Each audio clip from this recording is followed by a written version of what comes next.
دوباره سلام، خیلی مخلصم. اومدم دوباره من با یه تست راید دیگه، این دفعه بندا بیدی 249 که خیلی درخواست شده داشتیم برای تست راید این موتور کروزر. توی این ویدیو تقریبا همه چی رو در موردش میفهمیم، از تست رایدش بگیر تا تست شتاب و 0 تا 100ش، تاپ اسپیدش، درباره تصمش خیلی صحبت میکنیم. این که 249 سی سی یا 300 سی سی که سوال خیلی هاتونه.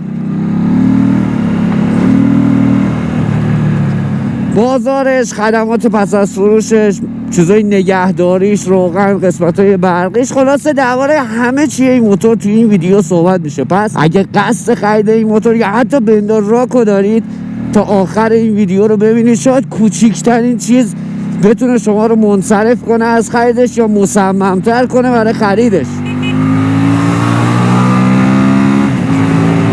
راستی اگه اولین بارم از ویدیوهای منو میبینید، من امیدم یا همون گیریپاش کارم بررسی موتورسیکلت‌های بازاره. کلی نکات فنی هم گفتم که ویدیوهاش توی چنل هست، پس حتما چنل رو نگاه بندازید، سابسکرایب کنید، لایک کنید، زنگوله بغلش هم بزنید که ویدیوی جدید از دست ندید. برو بریم. خب ما با یه موتوری طرفیم که طراحی خوبی داره، شتاب خوبی داره و یه سری ضعف‌های خودش هم داره دیگه، هیچ چیزی تکمیل نیست. ولی در کل این موتور یه جورایی بگم سبک کروزر بابر بگیم بهتره. چرا بابر؟ به خاطر اینکه خب خیلی مشخصاتو داره که موتورهای بابر داره. البته بابر هم باز زیر شاخه کروزره، مثلا همین یه جورایی تک صندلی بودنش نشونه بابر بودنش، هم قسمت عقب جلگیر که یه جورایی نصف است، رینگ جلو که بزرگتره و یه خورده زاویه میده به موتور، این نشونه بابر بودنشه. سبک فرمونش و معمولا موتورهای بابر انجینای قوی دارن. البته این موتور تو کلاس بیگینرهای تو دنیا و خیلی انجین آنچنان قوی نداره، ولی برای ماهایی که بلاک مدی سوار میشیم و نهایتا 250 سیسی خب به نسبت شتاب خوبی داره. میتونم بگم یکی از بهترین پرشتاب ترین موتورهای بازاره. خلاصه بابر سوارا اعتقاد دارن که هرچی قسمت اضافه است از رو موتور حذف کنید و کلا یه موتور سریع درست کنیم که قیافش خیلی مینیمال باشه، یعنی موتور قدرتمند که قیافش مثلا سال 1920 باشه مثلا همچین حالت. ولی تو بازار ما جا افتاده میگن کروزر و حالا کروزرها خیلی قسمت بندی و آنچنان نشدن، ما بهش میگیم کروزر، اشکال نداره. و اگه شما قصد خرید این موتور رو دارید، احتمالا میخواید کاستوم هم بکنید، به خاطر اینکه موتورهای کروزر قابلیت خیلی خوبی برای کاستوم دارن و میتونی خیلی چیزا رو تغییر بدی، فرمون بلند بذاری یا خیلی کارهای دیگه که اصلا آمادهش کنی برای سفر. اتفاقا تو این ویدیو به این موضوع هم میپردازیم که این موتور برای سفر مناسب هست یا نیست. و اینم بگم قیافه موتور یه جوریه که خیلی جلب نظر میکنه و هر جا رد میشی همه نگاه میکنن. یه جورایی قیافه باحال و طراحی خاصی داره نسبت به موتورهایی که تو بازار ما داریم و پلاکن. البته خواهشاً این موتورها رو با موتورهای سنگین مقایسه نکنید، چون کلا قابل مقایسه نیستن، به اونا به هیچ عنوان نمیرسن و اونا هم پلاک ندارن، مثل اینا نمیتونی خیلی راحت توی شهر باشون بچرخید. و برسیم به قسمت خلق قیمت که این روزا خیلی افتضاح شده، اصلا اوضاع خیلی خرابه. من دیروز صبح یه استوری گذاشتم دلار 54,000 تومان بود، هنوز استوری من پاک نشده و دارم این ویدیو رو میگیرم، دلار 57 تومانه. اصلا خیلی اوضاع بیریخ شده. خلاصه این موتور که تو ایران شرکت دینو وارد کرده به اسم بندا بیدی که یه مدل بیدی پلاس یا بندا راک هم خود دینو باز آورد که اونم یه جورایی اصلاح شده. این موتور سیستم و پلتفرم تقریبا یکیه ولی یه سری فرقا داره که جلوتر بهش میرسیم. یه خواهر دوقلو هم داره که شرکت کویر آورده مال شرکت کیوجی. خب اینا یه جورایی همشون مارک بندام، یه جورایی کیوی و چیزای دیگه همه زیر شاخه کیانژانگ و کیوجی هن و اونم همین موتوره، خود قیافش فرق میکنه ولی پلتفرم یکیه. خب اینا رو گفتم که قیمتاشو تو کشورها مختلف بگم به خاطر اینکه اسماش با هم فرق میکنه. توی خود چین که این موتورم چینیه به اسم چینچیلا فروخته میشه که تقریبا 19980 یوانه که میشه $2872 و با دلار حالا 55 تومن بخوایم حساب کنیم حدود 158 تومن میشه. البته این برای قیمت بدون ABS شه. با ABS میشه 22980 یوان که میشه $3300 که یه چیز حدود 180 تومن میشه. با دلار 55 تومن حالا با هر دلاری شما دوست دارید حساب کنید. و این قیمتیه که توی چین، البته توی چین رقیب اصلیش هوندا ریبل 300 که 33000 یوانه. حالا دیگه خودتون حساب کنید چقدر میشه و برای اونا یه جورای موتور ارزونی حساب میشه. بازار به نسبت بدی هم نداره. البته اینو باید در نظر بگیرید وقتی موتور توی کشور تولید میشه خب قیمتش پایین تره، مثل موتورهایی که توی هند تولید میشه و به خود هندیا خیلی قیمت مناسب تری میده. ولی همین موتور که میره هند به اسم کیوه بندا V302 C فروخته میشه، قیمتش افزایش پیدا میکنه و به 389000 روپیه. البته رنگ خاکستری که قیمت کفشه میرسه که یه چیز بوده $4700 میشه، باز با دلار 55 تومن میشه یه چیز بوده 258 تومن که خیلی نزدیک به قیمت ماه. و قیمت قرمزش 409000 روپیه است که میشه $4950، 272 میلیون. میگم که بیشتر از قیمتی که الان توی ایران داره فروخته میشه، چون توی ایران تقریبا الان دیروز که زنگ زدم این ور اون ور آمار قیمت گرفتم 250-60 تومن بود، ولی هیچ کدام نمایندگی‌های دینو فروش نداشتن و همه تمرکز الان رو بندارا که این موتور نبود. توی اروپا هم این موتور تقریبا فروخته میشه، حالا یا به اسم چینچیلا یا به اسم فاکس 300 بندا فاکس 300 یا به اسم همین بندا BD 300 و هولوش 5500 یوروه. البته اگه به حرفای من دقت کرده باشید این موتوری که اینجا به اسم 249 یا 250 داره فروخته میشه تو کل دنیا داره به اسم 300 فروخته میشه و انجین تقریبا 300 cc داره. خب یه سر بریم تو گاراژ و در مورد مشخصات فنی و ابعاد و یه سری اینجور چیزای موتور صحبت کنیم، یکم خورچیم توی قسمت‌های فنیش و بعد برگردیم ادامه تست راید رو بریم. خب این سوال ذهن خیلی ها رو درگیر کرده، ذهن شما رو هم شاید درگیر کرده باشه که این موتور 249 یا همون 250 cc یا 300 cc.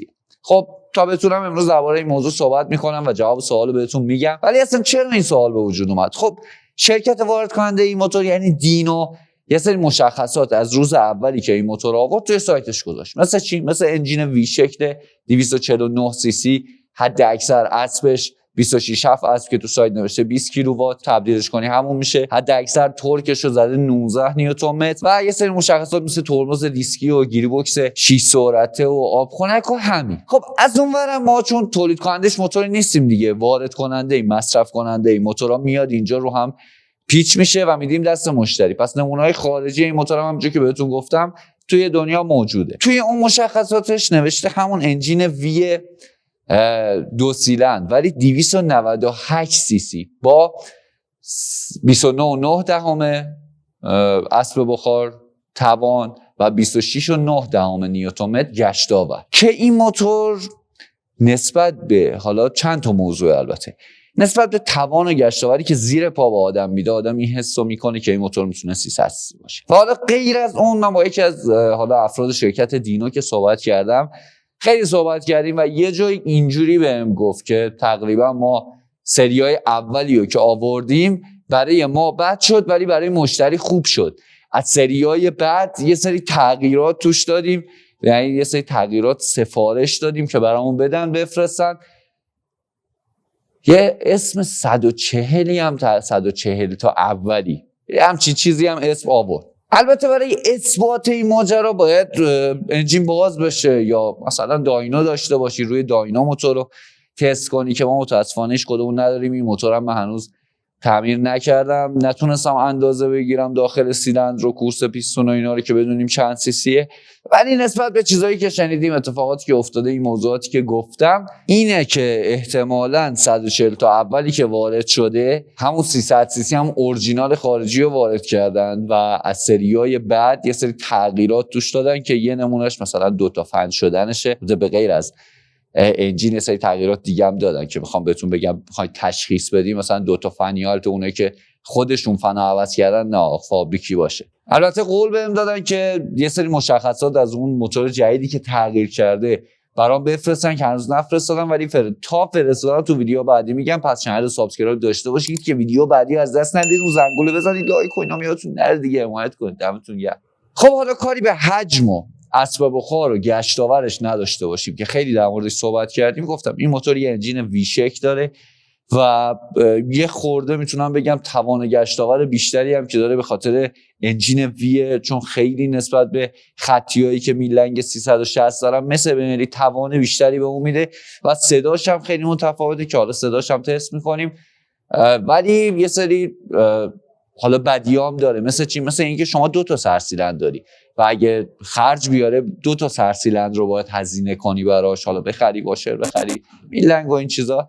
ولی این موتور 8 سوپاپه، DOHC هم نیست، SOHC تکمیل بادامکه ولی 8 سوپاپه. این موتور آب خنک هم هست که رادیاتورش اون جلو میتونید ببینید به حالت ایستاده. رادیاتور قشنگی داره ولی 2 تا موضوع بهش وارده. یکی اینکه حالا تو سریای اولش تکفنه و به خاطر حالا بلندیش و اینکه فقط اون بالای فن خنک میکنه خیلی نمیتونه خنک کنندگی خوبی انجام بده. و مورد دومش دوباره این حسین بنداشیانی که من دارم، نمایشگر درجه آب توی کیلومتر نداره و این خیلی اذیت کننده است، به خاطر اینکه یهو میبینید مثلا چراغ آب روشن میشه میفهمی جوش آورده دیگه، تاش میره، تاش که میرسه بهت خبر میده. ولی آب خنک بودنش خوبه. یکی از مزیتاش نسبت به رقیباش مثل هیوسانگ آکویلا همین آب خنک بودنش، من خیلی دوست دارم اینا. و 2 لیتر هم حجم مایع خنک کننده که توی حالا این موتور باید استفاده کنید. راستی حتما توی موتورهایی که رادیاتور آب دارن از ضد یخ و آب مقطر استفاده کنید. یه ویدیو این بالا دارم در مورد ضد یخ و مایع خنک کننده تگ میکنم، حتما ببینید. راستی اینم یادم رفت بگم، واقعا موتور یوزر فرندلی نیست و کار کردن و چک کردن این چیزاش سخته. از تو رادیاتور الان یادم اومد یکی مخزن رادیاتورش اینجاه و اگه خواستی شما آب توی مخزن بریزی باید باکو باز کنی. آب تو مخزن بریزی تو خود رادیات میشه آب ریخت ولی تو مخزن نه. مورد دوم در مورد روغنشه. فیلتر روغنش اون پایینه، اصلا جای دست نداره که شما آچار فیلتر بندازی و فیلتر پیچی هم داره. باید حتما این قاب جلو رو باز کنی. و شما 2 تا چی میگیری جا؟ چرا منو بله میکنید؟ بیا داشتم میگفتم اصلا جا دست نداره و حتما قاب جلو رو باید باز کنی، محافظ رادیاتور رو تا بتونی اون فیلتر پیچی رو باز کنی. در مورد روغنش هم بخوام صحبت کنم، روغن پیشنهادی براش 10W40 که تاییدیه جاسوی MA2 داشته باشه. چیزی که من خودم براش استفاده میکنم، یعنی استفاده کردم براش، موتول 7100 که شما 5100 هم میتونید براش استفاده کنید با فیلتر توینر که تقریبا 2200 هم روغن میگیره. البته شما روغن این موتور که بگیری به خاطر که گالون آمریکایی 1.5 که دوتاش رو هم میشه 200 و تقریبا تکمیل میکنه اینو. با این چشمی پایین حتما چک کنید موقعی که دارین روغن میریزید که روغن بیشتر نریزید، چون از اون ور میاد توی این هواکشش روغن ها وقتی بیرون میشه و اگه روغن بیشتر بریزید هواکشتون پر روغن میشه به خاطر بخار روغن. وقت نفس موتور خیلی گرفته میشه و هواکش هم باید باز کنید. راستی هواکش هم این زیره که فیلتر هم قرار داره که شما وقتی اینو بردارید خیلی راحت 4 تا پیچ داره، اینا هم L5 میخوره، 4 تا پیچ زیرش داره که 4 تا پیچو که باز کنید خیلی راحت میتونید فیلتر رو تعویض کنید و بدون فیلتر اصلا موتور روشن نکنید یا سوراخ توی فیلتر نزنید، به خاطر اینکه هوا میکشه میره توی سیلندر و کل سیلندر رو خط میندازه و 1000 تومان که خیلی کم، 1000 جور هزینه اشتباهش. و یه مورد دیگه هم درباره یوزر فرندلی نبودنش بخوام بگم، البته باید اینو قبلش بگم که مونتاژ خوبی داره. موتور مونتاژ خوبی داره، کیفیت رنگ خوبی روی موتور خورده، کیفیت رنگش رو دوست داشتم. مونتاژ قسمتاش سیما و اینا میگم خوبه و تمام قسمت‌های برقی این زیره. وقتی شما اینو برمی‌داری و این قابی که اون زیرم هست 2 تا پیچ داره باز می‌کنی، به تمام برق موتور دسترسی پیدا می‌کنی. از فیوزا بگیر تا ECU بگیر که ECU دلفیو داره و حالا چیزای دیگه. باتری هم اون زیره که یه خورده درآوردنش سخته. اول بگم یه باتری 12 ولت 11.2 میلی آمپری داره، ولی به خاطر سیم کشی که از این بغل رد شده یه خورده بدقلق باتریشو بیرون آوردن. پس حواستون باشه موقعی که میخواید باتری حالا به هر دلیلی در بیارید نزنید سیم کشی و اینا رو خراب کنید درد سر بشه. و اینم تا توی قسمت سیم کشی هستیم بگم. و اولی که سوار موتور شدم فکر کنم موتور سنسور جک نداره، یعنی وقتی جک رو زدم پایین موتور خاموش نمیشد. گفتم خدا مگه میشه همچین چیزی نداشته باشه؟ تو دندم زدم دیدم نمیشه. پیاده شدم دیدم اون قسمت فیزیکی سنسور جک رو داره. پس سیمکشی رو دنبال کردم، رسیدم به همون زیر باتری، یه سوکت 3 سرسیم 2 تا سبزی مشکی، میرسی به اینو وصل میکنی به یه اگه اشتباه نکنم سبز نارنجی زرد بود، حالا اون پایین تو ویدیو دارید شما میبینید. اینو که به این وصل کنی شما سنسور جکت هم راه میفته. معمولا تو نمایشگاه چون میخوام موتور رو در جا روشن کنن و اینا قطعش میکنن، بعد یادشون میره دیگه وصل کنن، همینجور میدن به مشتری و شما فکر میکنین سنسور جک نداری. البته حواستون باشه اون خود سنسور هم پایین باید تنظیم باشه. اگه دیدی موتور روشن نشد سنسور پایین رو باید تنظیم کنید. اگه نمیتونید به این موتور ساز مراجعه کنید یا نمایندگی دینو. ای بابا نورم که رفت دیگه، بقیه‌اش باشه واسه فردا. البته شما بعد این میبینید ما فردا میایم. اینم سختی‌های کار تولید محتوا، حمایت کنید حسابی.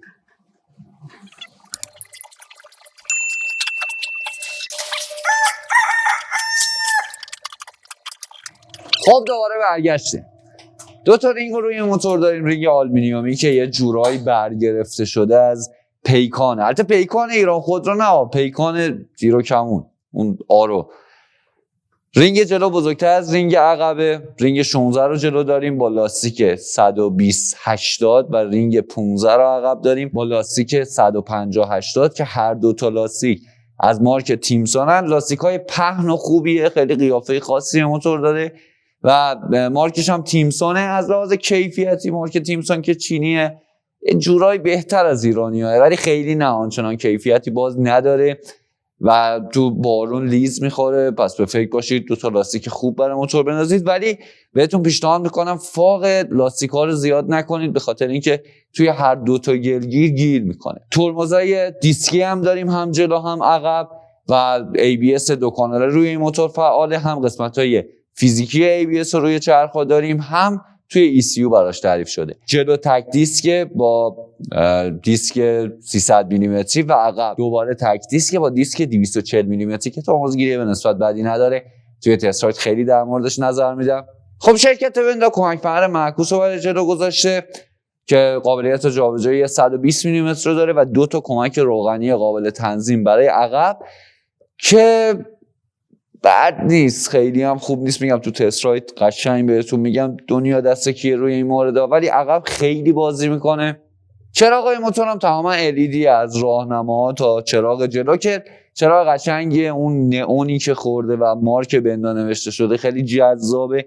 نور به نسبت بدی هم نداره، البته نه خیلی خوب نیست تو شب، خیلی اونجوری که دوست دارید براتون مسیر رو روشن نمیکنه.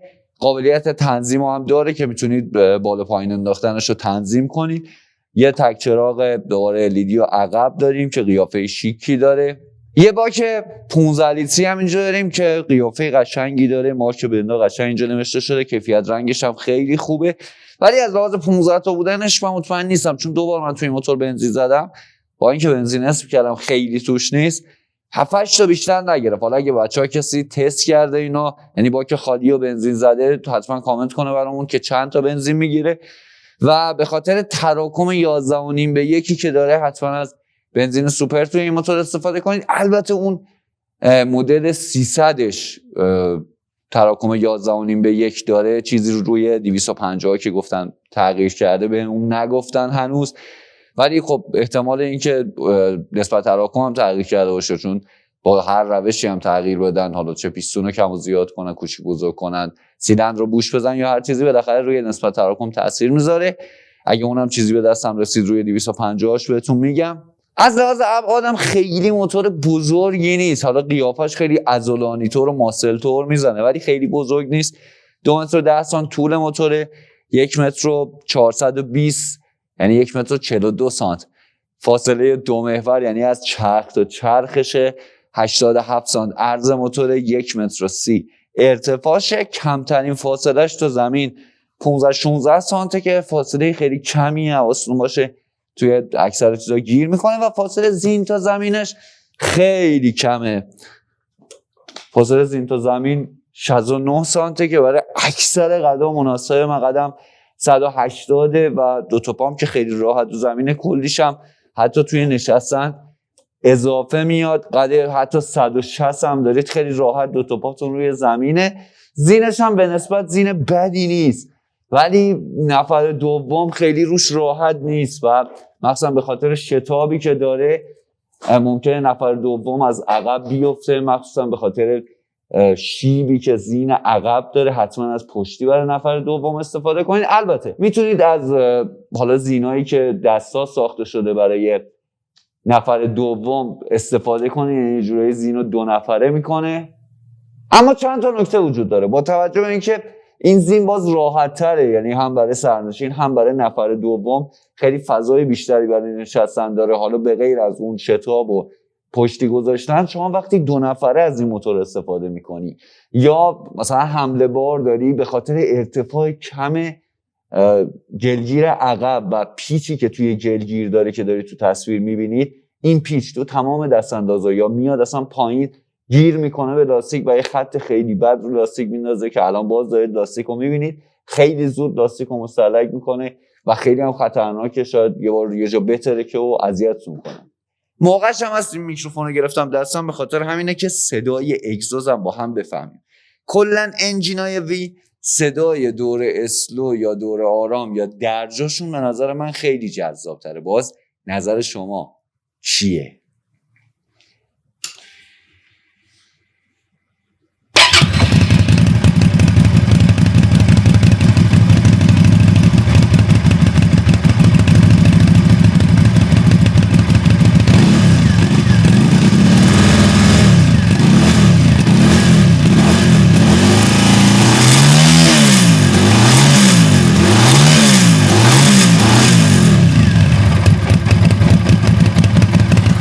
به نظر من دور آرامش چیز دیگه ایه.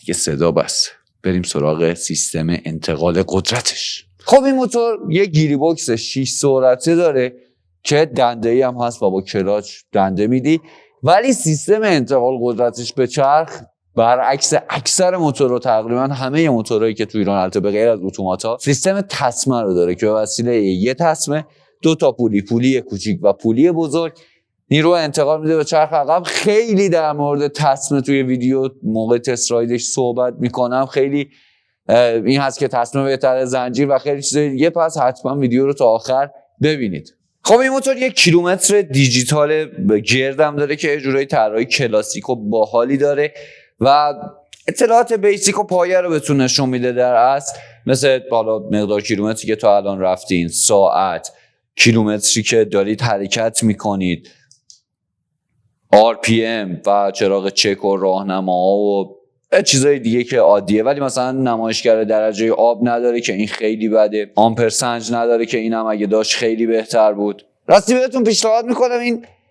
پلاک هم نکنید بیارید این بغل، یه جورایی نقش گلگیر اون پلاک داره و اگه برش دارید بیارید بغل تمام کمرتون پر گل میشه. خب اینم از مشخصات فنی، میخواستم با موتور آشنا بشید دیگه. موقعش کلا کاسکت رو برداریم و بریم تست راید از 0 تا 100 شروع کنیم. بریم 0 تا 100 بزنیم. خب آقا بریم 0 تا 100 بند و بیدی رو بگیریم ببینیم چی میشه.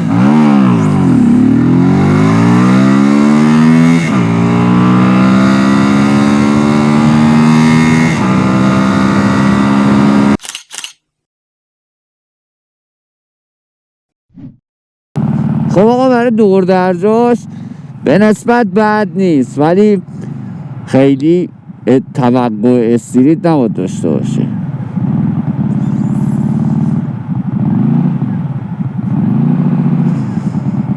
بد نیست.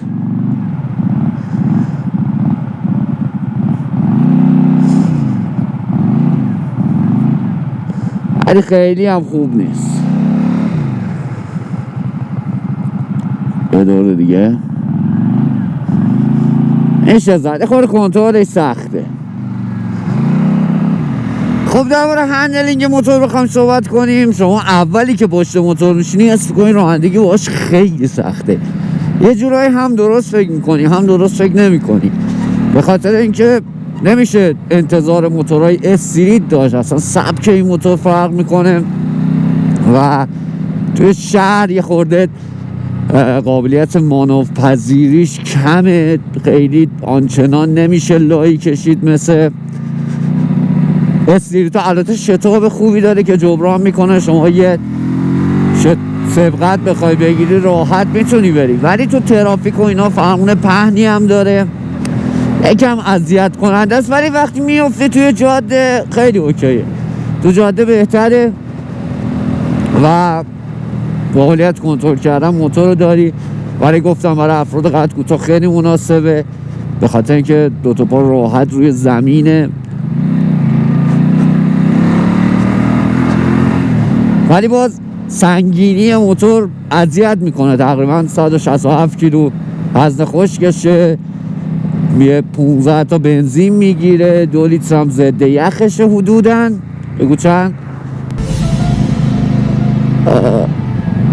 67 بوسه 170 185 اینا. موتور البته کنترل کردنش به نسبت بد نیست، ولی تو هندلینگ خیلی نمره بالایی نمیگیره. همیشه پشت چراغ امروز وایسید، ناگهان قشنگ دو تا پا روی زمینه، اون قرارگیری پا هم بد نیست. میشه موتور رو خوابوند اگه قدرت جسمانی خوبی داشته باشید و موتور از دستتون در نره. راستی سر پیچا به هیچ عنوان گاز ندید خیلی، به خاطر اینکه تورک بالایی داره موتور، قشنگ ته موتور در میره، میتونه زمینتون بزنه.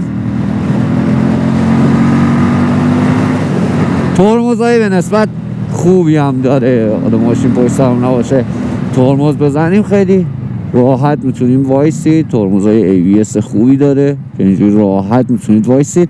تو مواقع اضطراری هم خیلی میتونه کمک کنه. این دکمه هم بله، قبلا گفتم اگه بشه ABS رو خاموش روشن کرد خیلی خوبه.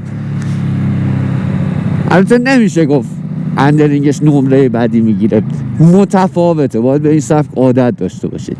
ولی از لحاظ راحتی سواری، چون خیلی هاتون پرسه بودید این موتور رو میشه کاستوم کرد برای جاده مثلا رفت، خیلی بهتون پیشنهاد نمیکنم. چرا؟ به خاطر نوع قرارگیری فرمون و پاها که از هر دوور رو به جلویی قشنگ بعد از نیم ساعت 45 دقیقه اینجا سر شونه و پشت گردن من الان قشنگ احساس سوزش دارم، احساس درد دارم. یه 2-3 ساعتی از پشت موتورم و این یکم اذیت کننده است. صندلیش به نسبت بد نیست، خوبه، ولی یه خورده حس درد و تو نشیمنگاه هم احساس میکنم. نه برای جاده حالا هم خودم خیلی باش اوکی نیستم، هم بچه‌هایی که باش مسافرت‌های طولانی رفتن خیلی راضی نبودن و شما باکس و اینا هم باید بذاری. اگه جاده میخوای بری حتما باید عقب رو تقویت کنی، بیاریش بالاتر، کمک فنرهای عقب رو که تو لاستیک اون موردی که گفتم گیر نکنه و کار دستت نده. درباره فرمونش هم بخوام یه نظر بدم، فرمون بگی نگی بد و خوبی داره، ولی قابلیت تنظیم رو داره که این قسمت میشه فرمون رو آورد بالاتر یکم. در کل فرمون پهنی داره، وقتی روش میشینید واقعا حس میکنید فیگور زیر بغل گرفتی، زیر بغل رو اینجوری میزنه بیرون و یه خورده خمی روش که همین باعث میشه خورده خستگی رو بیشتر احساس کنی. ولی در کل تو فرمون بدی نیست، حالا خوبش به حداقل جفت راهنما رو داریم روی قلبا. ولی کلید ABS خیلی رو مخمه که نمیشه خاموش رو روشن کنی. اگه تونستم چیزی پیدا کنم، شاید قلقی چیزی داره، تونستم پیدا کنم حتما ویدیوشو میذارم. و در کل برای راحتی شما میتونی یه سری کاستوما بکنی، میتونی فرمون بلند بذاری که راحت دستو اینجا بگیری رانندگی کنی و اون میتونه خیلی کمک کنه به راحتی. خورده دیگه خم نیستی، رو به جلو صاف میشینی مثل بقیه کروزرها. ولی در کل کمک فراشم خیلی خوب عمل نمیکنه، ضربه رو خیلی انتقال میده، مخصوصا باز به خاطر همین فرمون که رو به جلویی و رینگ بزرگتری که توی بابرا داریم، رینگ جلو بزرگتر از عقب، قشنگ شما تک تک دست اندازا رو حس میکنی، یعنی تک تکشو حتی راه صاف هم میری کوچکترین تکونی میخوره حس میکنی. به خاطر همین هم از شونه و اینا درد میگیره. البته از سبک بابر این انتظارم باید داشت، ولی کروزرهایی که خیلی حالا راحت تری توش مثل ونداشیان که خودم دقیقا به خاطر همین دلیل انتخاب کردم و اون 2 نفر سوار شدم ونداشیان رو نسبت به بیدی، خب خیلی بهتره. خیلی بهتون برای مسافرت یا برای طولانی مدت سوار شدن پیشنهاد نمیکنم. یعنی اگه مثلا هر دفعه دوری میخواید بزنید و برگردید اینا خوبه، خیلی سیس خوبی هم داره، خیلی راحت همه کارا میتونید بکنید، تو هم نگاه میکنن. خیلی موتور خوشگلتری از لحاظ شتاب و اینا، خب خیلی بهتر از ونداشیانه، ولی بستگی داره اولویت شما از موتور سواری چی باشه. این 2 تا آینا بد نیست، دیده بدی نره، ولی خیلی هی باید اینجوری تکون بخوری، اینجوری کنی تا پای سرتو ببینی. من خیلی نتونست راضی میکنه آینا، من کلا آینه برام خیلی مهمه، چون باید چشم پشت سر داشته باشم عقب رو ببینم. کلیدم اون جلوه، اجوره کلید رو نمیبینیم، کیلومترش هم نور بدی تو روز نداره، نورش به نسبت خوبه. حالا گفتم مثلی فقط پارامترها کلیدی رو بهتون نشون میده. و رسیدیم به اون قسمت که خیلی سوال میپرسیدید، تسمه یا زنجیر کدومش بهتره؟ خب بخوایم در نظر بگیریم تسمه اصلا چرا میندازن روی موتورها؟ به خاطر اینکه خیلی کم صدا، اون رسیدگی هایی که توی حالا موتورهای زنجیریه نداری، هی اسپری زنجیر بزنی تمیز کنی و این رسیدگی ها رو نداره. البته رسیدگی خاص خودش رو داره و رو خیلی از موتورهای هارلی دیویدسون، ایندیان و اکثر موتور کروزرها میبینی، البته رو بعضی ریسام هست. و چرا اونا میندازن رو موتور؟ به خاطر اینکه کارکرد بالایی داشته باشه. یعنی چی؟ یعنی شما مثلا هارلی دیویدسون میگه با تسمه 100,000 مایل رانندگی کن. خب این خیلی خوبه. قیمت تسمه گرونتره. چرا همه شرکت ها استفاده نمی کنن؟ به خاطر گرونتره. حالا اون 2 تا پولی و خود تسمه گرون در میاد نسبت به زنجیر. ولی تو ایران و این تسمه که انداختن روی موتور، من خودم حالا حساب تحقیقی کردم و اینا داشتم فکر می‌کردم خب اوکی 30-40,000 کیلومتر میشه باش رانندگی کرد. ولی با یکی از مهندسای شرکت دینو که صحبت کردم گفت نه، این میدین پیارسی چینه، خیلی اعتمادی بهش نیست، حدوداً 10-15,000 کیلومتر باید عوضش کنی. که وقتی میای اینو در نظر میگیری و میبینی که یه چیز دیگه هم بگم قبل از قیمت تسمه، اینه که اینم باید بدونی که تسمه حدود 10 تا 15% اتلاف انرژی داره. یعنی انرژی که از موتور میخواد بیاد توی تسمه 10-15% تلف میشه. زنجیر 3% تقریبا. یعنی زنجیر، اگه این موتور زنجیر بود شتاب خیلی بهتری داشت. بعد وقتی میای اینا رو همه رو با هم در نظر میگیری و قیمت تسمه رو میبینی، پرکوکورت میریزه. تسمه 16 میلیون تومان الان، یعنی امروز فکر کنم 6 یا 7 اسفنده، 15-16 میلیون تومان شما باید بدی تسمه رو عوض کنی. سال دیگه چقدر باشه؟ تقریبا بگو 15,000 تا 2 ساله، 1 سال و نیمی یه بار، بستگی به مصرف شما باید عوض بشه. و اینقدر نترسین از اینکه تسمه پاره بشه، به خاطر اینکه اگه تسمه پاره شد میخوره پشت پاتون، نهایتا نصف پاتون میره. زنجیر اگه بخوره بدتره. اگه این ترسا رو بخواین داشته باشین اصلا موتور سوار نشین. ولی در کل دشمن جونش هم خاکی رفتنه. حواستون باشه، سنگ و چیزا اینا میره زیرش، گیر میکنه، تسمه رو پاره میکنه. دشمن جونش اینه که خیلی مهمه، باید بهش دقت کنید. خلاصه من زنجیر رو با همه سر و صداهاش و اینا دوست دارم، چه از لحاظ قیمتی چه از لحاظ اینکه اطلاف انرژی کمتری داره. من زنجیر رو ترجیح میدم. تو ایران این موتور جونم اینو تا آخرش میری. خب قربونت برم، برو سلام.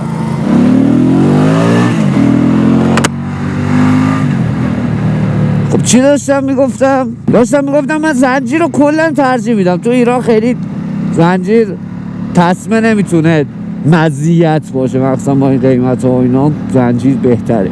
این نکته خیلی مهمم درباره تصمیم عمرم بگم که بچه‌هایی که بندا ویدیو داشتن خیلی هاشون گزارش کردن که این اتفاق براشون افتاده. تقریبا از هر 10 تا موتور یکی دو تاش این اتفاق براش افتاده که پیچ پولی جلو در میرفته توی یه سریاش و یه تصمیم از کار میافتاده، انتقال قدرتی به چرخ انجام نمیشده و شما باید دیگه زنگ میزدی وانت بیاد. اینو که صحبت کردم با شرکت، مثل اینکه مشکل از پیچ بوده، پیچ چپگرد نبوده و همراه پولی میچرخیده، باز میشده. تو آچار کشی هم بهش نگاه نکرده بودن. البته بیشتر هم مثل اینکه برای اینایی اتفاق افتاده که حمل بار داشتن یا 2 نفره سوار میشدن. ولی بعد یه موردی هم بود مثلا پیچو بعد درست کرده بود، پیچو سری بعد خیلی باید صفر کرده بود، کلا پیچ بریده بود. تو اینا هم بدونیم. حالا میگم برطرف شده تو سریای جدید. خلاصه یه توصیف بخوایم از راحتی سواری هندلینگ بریم اینه که شما مثلا ماشین داری، چه میدونم 111 داری، 405 داری، وقتی کپ میکنی رانندگی میکنی ارتفاع میزنی، یعنی چجوریه؟ ارتفاع پایین میخزی میری، یه سری مشکلات هم برات پیش میاد. دقیقا این موتور هم همینه، انگار ارتفاع زدی رفتی، یعنی کف زمین داری رانندگی میکنی و میری، قشنگ میشه وسط یواشو دست کشید رو زمین، انقدر پایینه. بالاخره چیزای خودش هم داره. در مورد گیر باکسش هم بخوام بگم، گیر باکس به نسبت نرمی داره و رنده جا رفتن خوبه، اذیت کننده. یه خورده کلاچ سفتی داره ولی گیری باکس به نسبت خوبه. موتور مثلا لرزش آنچنانی نداره، فقط تو همون حالت اسلو درجا که کار میکنه یه خورده لرزش داره که اصلا مشخصه انجینای وی شکله، ولی توی حرکت لرزش خاصی رو حس میکنی که این خوبه. خب برسیم به قسمت اصلی داستان. یعنی چی؟ یعنی تاپ اسپید و تست گیری باکس. بریم که داشته باشیم. راست گیری باکس هم 6 سرعت هست گفتم، یکی پایین مثل الان و بقیهش بالا میخوره. برو بریم.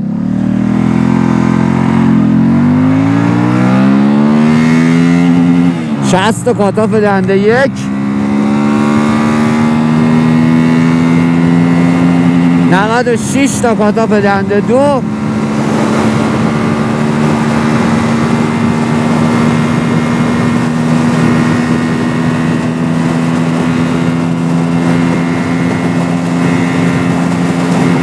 125 تا کاتاف دنده 3. خیلی راحت رسید به 125 تا. بادم خیلی داره اینجا میاد ولی تاثیر آنچنانی روی موتور نداره، موتور قابل کنترله.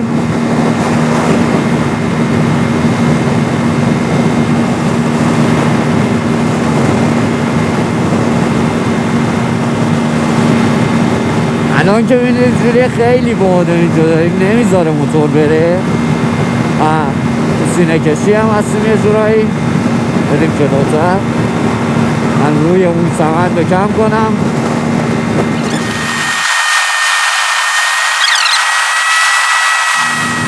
خیلی باد جلومونه، باید دور بزنیم.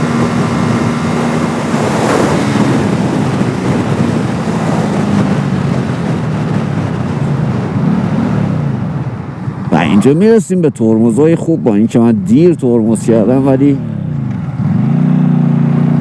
موتور خوب بایستاد. خب ببینیم این ور بادش کمتر نیست.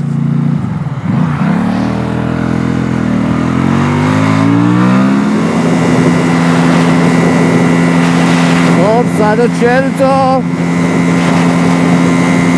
دنده 4، 142 3، 142 تا دنده 4 کاتافش. برو برو برو. رسیدم به پیچ. اینجا نرسید 250. چه آفتابی شد. گل بزنید باد نیا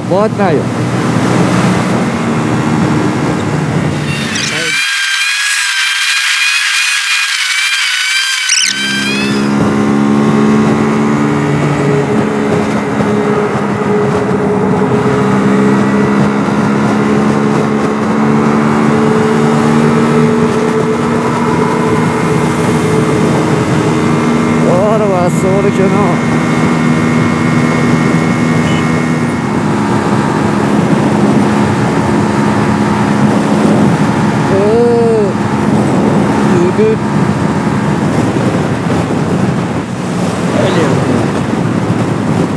من خیلی امتحان کردم باز، ولی اینجا خیلی باد میاد.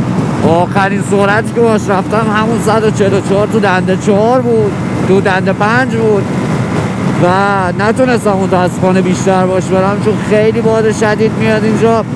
ولی در کل تو شرایط نرمال 10 تا 15 تا 160 تا شاید بریم. ولی یه چیزش که خوبه، یک خیلی راحت به اون 130 تا میرسه و مورد دوم تعادلش توی باد خیلی خوبه. الان خیلی باد داره میاد اینجا ولی تعادلش خوبه، موتور قابل کنترلیه.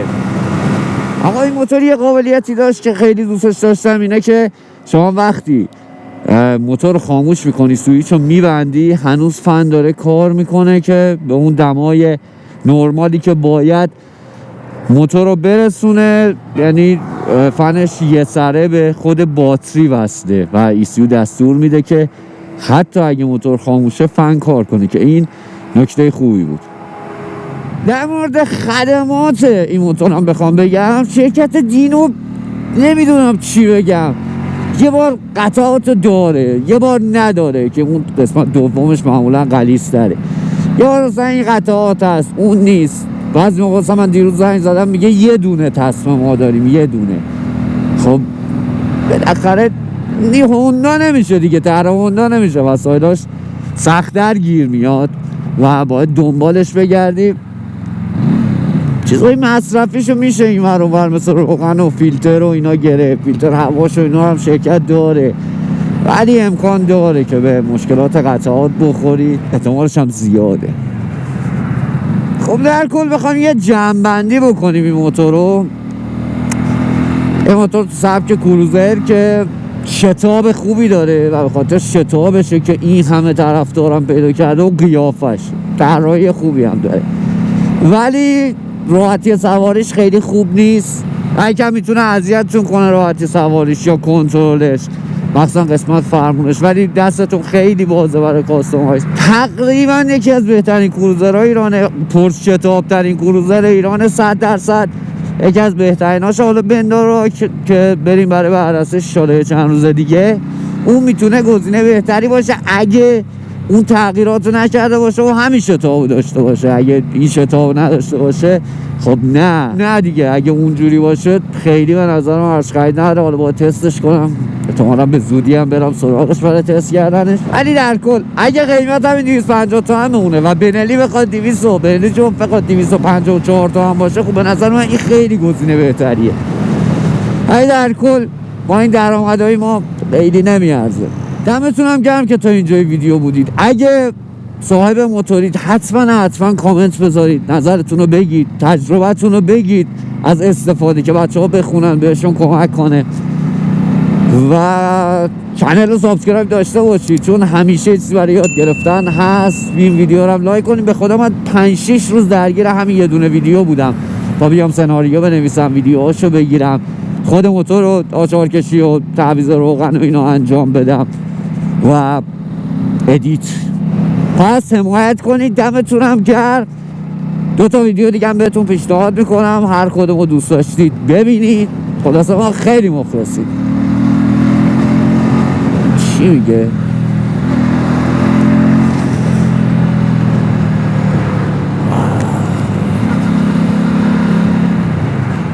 خب من چقدر ون دوست دارم.